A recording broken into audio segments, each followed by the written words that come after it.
Hi friends, ನಮಸ್ಕಾರ. ಮತ್ತೊಮ್ಮೆ ತಮಗೆಲ್ಲ ಪೂಯಾಸ್ ಕಿಚನ್ಗೆ ಸ್ವಾಗತ. ಇವತ್ತಿನ ನಮ್ಮ ರೆಸಿಪಿ ಹಲಸಿನ ಹಣ್ಣಿನ ಪಾಯಸ. ಸಾಮಾನ್ಯವಾಗಿ ಹಲಸಿನ ಹಣ್ಣಿನ ಸೀಸನಲ್ಲಿ ವಿವಿಧವಾದ ಅಡುಗೆಗಳನ್ನ ಮಾಡ್ತೀವಿ.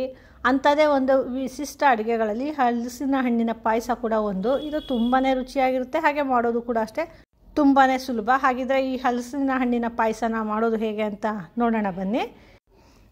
ಇದಕ್ಕೆ ಮೊದಲಿಗೆ ಒಂದು ಪ್ಯಾನಲ್ಲಿ ನಾನು 1 ಟೀ ಸ್ಪೂನಷ್ಟು ಗಸಗಸೆ ಹಾಗೆ 1 ಟೀ ಸ್ಪೂನಷ್ಟು ಬಿಳಿ ಎಳ್ಳನ್ನ ತೊಗೊಂಡಿದ್ದೀನಿ. ಈ ಎಳ್ಳು ಮತ್ತು ಗಸಗಸೆನ ಒಳ್ಳೆ ಘಮ ಬರೋ ರೀತಿ ಸಣ್ಣ ಉರಿಲಿ ಚೆನ್ನಾಗಿ ಹುರ್ಕೋಬೇಕು. ಈ ರೀತಿ ಚೆನ್ನಾಗಿ ಒಳ್ಳೆ ಘಮ ಬರೋ ರೀತಿ ಹುರ್ಕೊಂಡು ನಾನು ಇದನ್ನು ಒಂದು ಪ್ಲೇಟ್ಗೆ ತೆಗೆದಿಟ್ಕೊತಾ ಇದ್ದೀನಿ. ನೋಡಿ, ಇಲ್ಲಿ ಆ ಎಳ್ಳು ಸಿಡಿಯೋಕ್ಕೆ ಶುರುವಾಗಿದೆ, ಹಾಗೆ ಗಸಗಸೆ ಕೂಡ ಅಷ್ಟೇ ಬಣ್ಣ ಬದಲಾಗಿದೆ. ಇದನ್ನು ಒಂದು ಪ್ಲೇಟ್ಗೆ ಬಗ್ಸಿಟ್ಕೊಂಡಿದ್ದೀನಿ. ಈಗ ಅದೇ ಪ್ಯಾನ್ಗೆ ನಾನು ಅರ್ಧ ಕಪ್ಪಷ್ಟು ಹೆಸರುಬೇಳೆ ತೊಗೊಂಡಿದ್ದೀನಿ. ಈ ಹೆಸರುಬೇಳೆನೂ ಕೂಡ ಅಷ್ಟೇ ಒಳ್ಳೆ ಘಮ ಬರೋ ರೀತಿ ಸಣ್ಣ ಊರಿನಲ್ಲಿ ಹುರ್ಕೋಬೇಕು. ಇಲ್ಲಿ ಯಾವುದೇ ಬೇಳೆ ಕೂಡ ಯೂಸ್ ಮಾಡ್ಬೋದು, ಕಡಲೆಬೇಳೆ ಬೇಕಾದರೂ ಹಾಕ್ಕೋಬೋದು. ಆದರೆ ಇಲ್ಲಿ ಹಲಸಿನ ಹಣ್ಣು ಸ್ವಲ್ಪ ಉಷ್ಣ ಇದೆ, ಹಾಗಾಗಿ ಈ ಹೆಸರುಬೇಳೆ ಹಾಕ್ಕೊಳ್ಳೋದ್ರಿಂದ ಇದು ತಂಪಾಗುತ್ತೆ, ಹಾಗಾಗಿ ಚೆನ್ನಾಗಿ ಬ್ಯಾಲೆನ್ಸ್ ಆಗುತ್ತೆ ಅಂದ್ಬಿಟ್ಟು ನಾನು ಹೆಸರುಬೇಳೆ ಹಾಕ್ಕೊಂಡಿದ್ದೀನಿ. ಈ ಹೆಸರುಬೇಳೆನ ನೋಡಿ ಒಳ್ಳೆ ಘಮ ಬರೋ ರೀತಿ ಹುರ್ಕೊಬೇಕು. ನೋಡಿ, ಈ ಹೆಸರುಬೇಳೆ ಹುರಿತಾ ಇದು ಸ್ವಲ್ಪ ಕಲರ್ ಚೇಂಜ್ ಆಗಿದೆ, ಹಾಗೆಯೇ ಒಳ್ಳೆ ಪರಿಮಳ ಬರ್ತಾಯಿದೆ ಇದು ಹುರಿತಾ ಇದ್ದರೆ. ಈಗ ಇದು ಹುರ್ಕೊಂಡಿದ್ದಾದ ನಂತರ ನಾನು ಇದೇ ಪ್ಯಾನ್ಗೆ ಸುಮಾರು ಒಂದು 2 ಕಪ್ಪಷ್ಟು ನೀರು ಹಾಕ್ಕೊತಾ ಇದ್ದೀನಿ.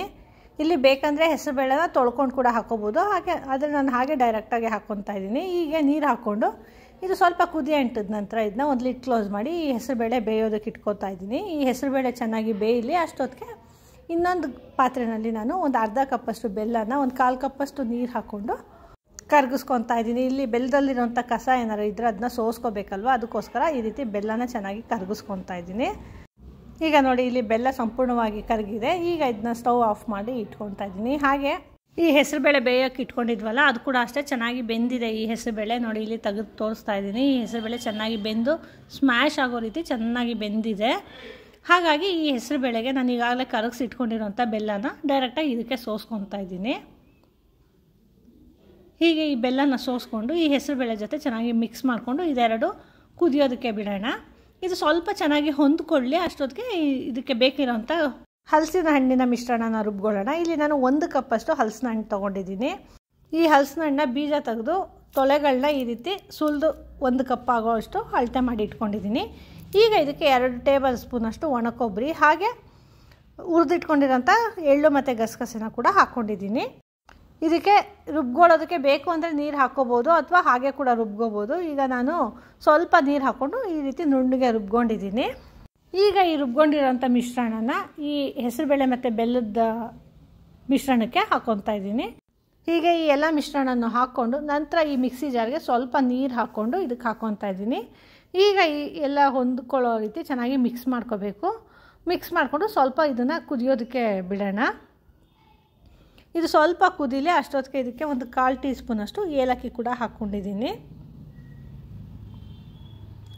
ಈಗ ನೋಡಿ, ಇದು ಚೆನ್ನಾಗಿ ಕುದಿಯೋದಕ್ಕೆ ಶುರುವಾಗಿದೆ. ಈಗ ಇದಕ್ಕೆ ನಾನು ಒಂದು ಹಲಸಿನ ಹಣ್ಣನ್ನ ಬೀಜ ತೆಗೆದು ಸಣ್ಣದಾಗಿ ಕಟ್ ಮಾಡಿ ಇಟ್ಕೊಂಡಿದ್ದೀನಿ. ಆ ಕಟ್ ಮಾಡಿ ಇಟ್ಕೊಂಡಿರೋಂಥ ಪೀಸಸ್ನ ಕೂಡ ಹಾಕ್ಕೊತಾ ಇದ್ದೀನಿ. ಹಾಗೆ ತುಪ್ಪದಲ್ಲಿ ಹುರ್ಕೊಂಡಿರೋಂಥ ದ್ರಾಕ್ಷಿ ಗೋಡಂಬಿನ ಕೂಡ ಹಾಕ್ಕೊತಾ ಇದ್ದೀನಿ ಇದ್ರ ಜೊತೆಗೆ. ಈಗ ಇದನ್ನು ಒಂದು ಕುದಿ ಕುದಿಸ್ಕೊಂಡ್ರೆ ಸಾಕಾಗುತ್ತೆ. ಈ ಪಾಯಸನ ತಕ್ಷಣವೇ ತಿನ್ನೋದಾದರೆ ಸುಮ್ಮನೆ ಒಂದು ಕುದಿ ಕುದ್ದು ಹಾಗೆ ತಿಂದರೆ ಆ ಕಟ್ ಮಾಡ್ಕೊಂಡಿರೋಂಥ ಹಲಸಿನ ಹಣ್ಣು ಪೀಸ್ ಸಿಕ್ಕಿದಾಗ ಆ ರಾ ಫ್ಲೇವರು ಚೆನ್ನಾಗಿ ಸಿಗುತ್ತೆ. ಅಥವಾ ನಾವು ಇಟ್ಟು ಸ್ವಲ್ಪ ನಿಧಾನಕ್ಕೆ ಬಳಸೋದು ಅನ್ನೋದಾದರೆ ಈ ಪಾಯಸನ ಚೆನ್ನಾಗಿ ಕುದಿಸ್ಕೋಬೇಕು. ಈಗ ನೋಡಿ, ಇದು ಚೆನ್ನಾಗಿ ಕುದ್ದಿದೆ. ಈಗ ಇದನ್ನ ಸರ್ವ್ ಮಾಡಿ ತೋರಿಸ್ತಾ ಇದ್ದೀನಿ. ನೋಡಿ ಎಷ್ಟು ಚೆನ್ನಾಗಿ ಬಂದಿದೆ ನೋಡಿದ್ರೆ ಕನ್ಸಿಸ್ಟೆನ್ಸಿ.